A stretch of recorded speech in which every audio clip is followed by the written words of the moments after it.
স্বাগতম ক্রিকফ্রেন্সের নিয়মিত আয়োজন টোটাল ইম্প্যাক্টে। আমি সৈয়দ সামি আছি আপনাদের সঙ্গে। আজকে পাকিস্তান এবং সংযুক্ত আরব আমিরাত মাঠে নেমেছে ডু অর ডাই ম্যাচে। এই ম্যাচে যারা জিতবে তারাই পরের রাউন্ড নিশ্চিত করবে। তো এই ম্যাচের আগে একটা নাটকীয়তা অনুষ্ঠিত হয়েছে। পাকিস্তান এই ম্যাচটি না খেলার জন্য অপারগতা প্রকাশ করেছিল, যদিও শেষ পর্যন্ত বিভিন্ন আলোচনার পর তারা আসলে ম্যাচটি খেলতে বাধ্য হয়েছে। তারা ম্যাচ খেলার সিদ্ধান্ত নিয়েছে। এই ম্যাচটা নিয়ে কথা বলার জন্য হাজির হয়েছি। আমার সঙ্গে আছেন মোহাম্মদ সালমান। সালমান, স্বাগতম। ধন্যবাদ। পারিপার্শ্বিক অবস্থা আসলে অনেকটাই বেগতিক। পাকিস্তান আসলে টুর্নামেন্ট বয়কট করার মতো একটা সিদ্ধান্ত কিন্তু নিয়েছিল। গতকালকে থেকে এটা আসলে আমরা সংবাদ মাধ্যমে শুনতে পারছিলাম তারা আসলে ম্যাচ রেফারি অ্যান্ডি প্রাইক্রফটের পদত্যাগ দাবি করছেন। মানে তার পাকিস্তানের ম্যাচগুলোতে তিনি যেন না থাকেন এটা আসলে, কিন্তু আইসিসি তাদের কথাটা আসলে খুব একটা পাত্তা দিল না। এই সিদ্ধান্তটা আসলে কীরকম লাগছে? না, এখানে তো আসলে কন্ট্রোভার্সিটা শুরু হয়েছিল ইন্ডিয়া ম্যাচের দিন থেকেই, কারণ ইন্ডিয়া পাকিস্তান ম্যাচটা হবে নাকি সেটা নিয়ে একটা কথা ছিল। সেটা টস থেকেই আসলে ঘটনা সূত্রপাত হয়েছে। যেই ম্যাচ রেফারির কথা বলছিলেন অ্যান্ড্রু পাইক্রফটের কথা, তিনি কিন্তু ওই ম্যাচটা অফিশিয়েট করছিলেন। সো টসের সময় তিনি পাকিস্তানের দাবি ছিল যে তিনি নাকি হ্যান্ডশেক করতে বাধা দিয়েছেন এবং তারা মানে হ্যান্ডশেক যে করার কথা টস হওয়ার পর দুই ক্যাপ্টেন, সেটা থেকে তিনি সেটাতে একটা রোল প্লে করেছেন। যদিও ইন্ডিয়া আগে থেকে এটা ঠিক করে রেখেছিল যে তারা কোনো কন্ট্যাক্টে যাবে না পাকিস্তানের কোনো প্লেয়ারের সাথে। ম্যাচ শেষেও কিন্তু আমরা সেটাই দেখেছি যে ম্যাচ শেষ হয়েছে কিন্তু কোনো সৌজন্যবোধ ছিল না। তারা নিজেদের মতো ম্যাচ জিতে ড্রেসিং রুমে চলে গিয়েছিল, দরজাটাও বন্ধ করে দিয়েছিল। এবং সেইটার পরেই কিন্তু পাকিস্তান আসলে পিসিবি আইসিসিকে জানায়, এসিসিকে জানায়। এখন এসিসিকে জানানো বলতে কি, এসিসির চেয়ারম্যান কিন্তু এখন মহসিন নাকভি, যিনি পিসিবির চেয়ারম্যানও। সো তাকে আসলে আর জানানোর কিছু নেই, তিনি তো আসলে জিনিসটা দেখছেন, পুরোটা অবজার্ভ করছেন। সো তিনি আইসিসির কাছে গিয়ে বলেন যে ইন্ডিয়া যেই কাজটা করছে সেটা ঠিক করেনি এবং সেখানে ম্যাচ রেফারির একটা ভূমিকা ছিল এবং তাকে নেক্সট ম্যাচে ইউএইর সাথে আজকে যেই ম্যাচটা হচ্ছে সেই ম্যাচ থেকে তাকে অপসারণ যাতে করানো হয়। এখন এটা নিয়ে কিন্তু আসলে দুই তিন দিন ধরেই আসলে অনেক কথা হচ্ছে। তারা অভিযোগ জানিয়েছে এবং আমরা জানতে পেরেছি যে আইসিসি সেটা নাকচ করে দিয়েছেন এবং শেষ পর্যন্ত কিন্তু আজকে অলরেডি ম্যাচ শুরু হয়ে গিয়েছে এবং টসে কিন্তু আমরা সেই ম্যাচ রেফারিকে দেখতে পাচ্ছি আবার। সো এর মাঝে আসলে কি হয়েছে, এর মাঝে 1 ঘন্টার একটা ডিলে হয়েছে, কারণ বাংলাদেশ সময় আটটার সময় টস হওয়ার কথা, সেটা টস হয়েছে 9টায় এবং খেলা শুরু হয়েছে 9:30টায়। এর মাঝে তারা একটা বৈঠক করেছে এসিসি চেয়ারম্যান যেহেতু মহসিন নাকভি, সো এশিয়া কাপের সে চাইলেই হয়তো জিনিসটা ডিলে করতে পারে এবং সেইভাবেই তারা হয়তো ডিলে করেছে। তারা হচ্ছে মিটিং করেছে, অ্যান্ড্রু পাইক্রফটের সাথে তারা মিটিং করেছে, সেখানে রমিজ রাজাও ছিলেন। সব কিছু মিলে তারা শেষ পর্যন্ত রাজি হয়েছেন যে ম্যাচটা খেলা হবে। এখন অফিশিয়াল একটা যে বিষয়টা, অ্যান্ড্রু পাইক্রফট কিন্তু পাকিস্তান দলের কাছে কিন্তু ক্ষমা চেয়েছেন, সেটা আনুষ্ঠানিকভাবে স্টেটমেন্ট দিয়েছে। হ্যাঁ, সো এখানে আসলে ওই আলোচনাটার মধ্যেই তিনি ছিলেন, তিনি টিমের সাথে কথা বলেছেন, মানে পাকিস্তান টিমের সাথে কথা বলেছেন, কোচও ছিলেন সেখানে, ক্যাপ্টেন ছিলেন পাকিস্তানের।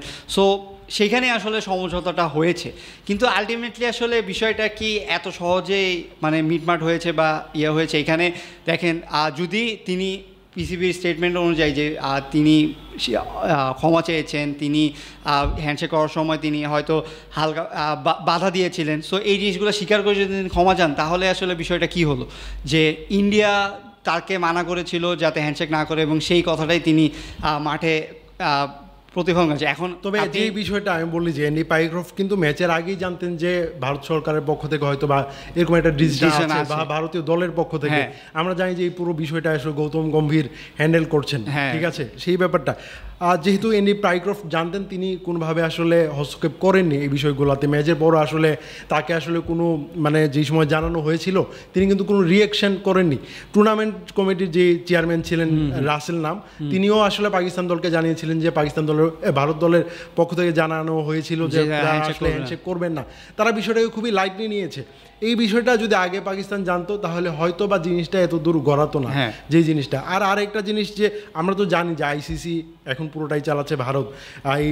এই প্রতিষ্ঠানটার মানে সভাপতি প্রেসিডেন্ট দায়িত্ব পালন করছেন জয় শাহ।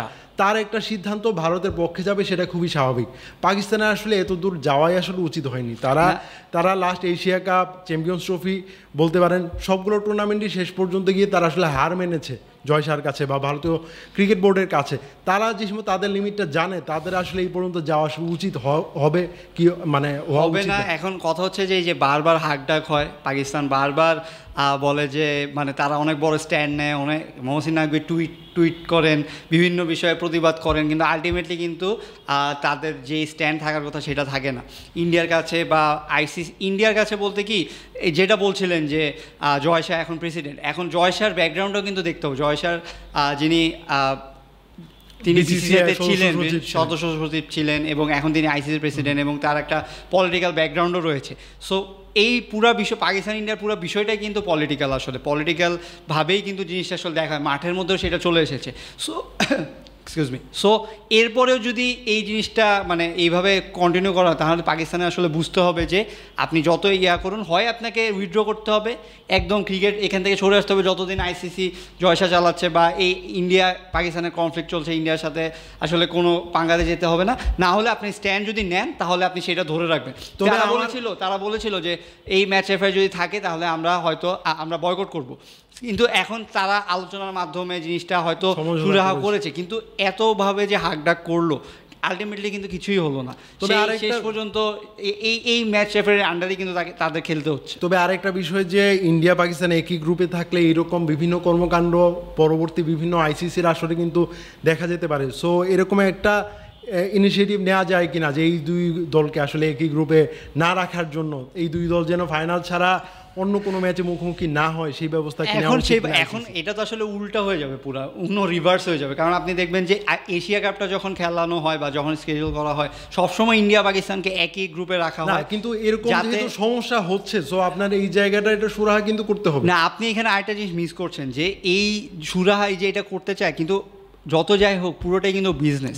ইন্ডিয়া কিন্তু চায় যে পাকিস্তানের সাথে খেলা হোক, পাকিস্তান খেলা হলে ভিউয়ারশিপ আপনার অনেক বাড়বে, পাকিস্তানের সাথে আপনার যতই দ্বন্দ্ব থাকুক। এটা নিয়ে কিন্তু ইন্ডিয়ান গণমাধ্যমে অনেক সমালোচনা হয় যে আপনারা কেন এই টিমকে আসলে খেলতে পাঠালেন যেখানে পাকিস্তান আছে, তাদের স্ট্যান্ড অনুযায়ী যে কেন খেলতে পাঠালেন কারণ তারা মানে এটা ধরেই রেখেছে যে পাকিস্তানি অপরাধ করেছে, পাকিস্তানি এই হামলাটা চালিয়েছিল, সো তাদের সাথে কোনো সমঝোতা যাবে না, কোনোভাবেই খেলা হবে না। কিন্তু আপনি শেষ পর্যন্ত কিন্তু বিজনেসটাই তারা দেখেছে, তারা এত কিছুর মাঝেও মানুষের ইমোশন নিয়েও কিন্তু তারা বিজনেসটাই করেছে। কারণ তারা পাকিস্তানকে যদি হারায় অবভিয়াসলি এটা ইন্ডিয়ান সাপোর্টারদের জন্য অনেক বড় একটা বিষয়। লাস্ট ম্যাচে আসলে দেখছিলাম যে কমেন্ট্রি বক্সে সেখানে কিন্তু ওয়াকার এবং রবি শাস্ত্রী তারা কিন্তু কমেন্ট্রি একসাথেই দিচ্ছিলেন, সেখানে কিন্তু ওই বিভেদটা কিন্তু ছিল না।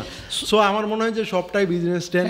মানে এখানে পার্সপেক্টিভ থেকে এখানে মানে স্ট্যান্ড আসলে যে কি হয়, আমরা আসলে অনেক দূরে আছি বা তারা ভিতরে ইন্টারনাল অনেক পলিটিক্স চলে, জিও পলিটিক্স চলে, সো সেগুলোর ভিতরে থেকেই তারা এভাবে চালাচ্ছে। এখন মানুষ আসলে ক্রিকেটটা বা খেলাধুলা দেখে তো আসলে এনজয়মেন্টের জন্য, সেখানেও যদি এই ধরনের কনফ্লিক্ট চলে আসে তখন আসলে জিনিসটার মানে আরামদায়ক হয় না জিনিসটা আসলে। আর যেই শান্তি, যে মেন্টাল পিসের জন্য আপনি খেলা দেখছেন সেটা আর থাকে না, আপনার মধ্যে একটা অন্যরকম একটা বিষয় কাজ করে। সো আমি আশা করবো যে এই জিনিসগুলো যতই তাড়াতাড়ি শুরু হয়ে যায়, যেভাবে পারা যায় যে এই জিনিসগুলো অ্যাভয়েড করে। আপনি যেটা বলছিলেন যে একই গ্রুপে না থেকে যদি শুধু ফাইনালে খেলা হয় তাহলে ফাইনাল খেলা হবে, এছাড়া যদি অ্যাভয়েড করা যায়। কিন্তু এই জিনিসগুলো আসলে তারা ইচ্ছাকৃতভাবেই আসলে করে, তারা একই গ্রুপে ইচ্ছা করে ফেলায় বিজনেসের জন্য। সো এই জিনিসটাই কন্টিনিউ হবে, এবং আমি বলবো যে পাকিস্তানের আসলে এই ধরনের স্টানগুলো করা উচিত না, কারণ তারাও জানে যে এই জিনিসটা এখন পারবে না। সো এটা আমাদের জন্য একটা বিষয়, আমরা এই জিনিসটা উপভোগ করবো, আর কিছু। ধন্যবাদ সময় দেওয়ার জন্য। দর্শক, ক্রিক ফ্রেন্ডসের নিয়মিত আয়োজনে আমাদের সঙ্গে থাকার জন্য ধন্যবাদ। পরবর্তী কোনো পর্বে অন্য কোনো বিষয় নিয়ে আবার কথা বলবো, সেই পর্যন্ত আমাদের সঙ্গে থাকুন।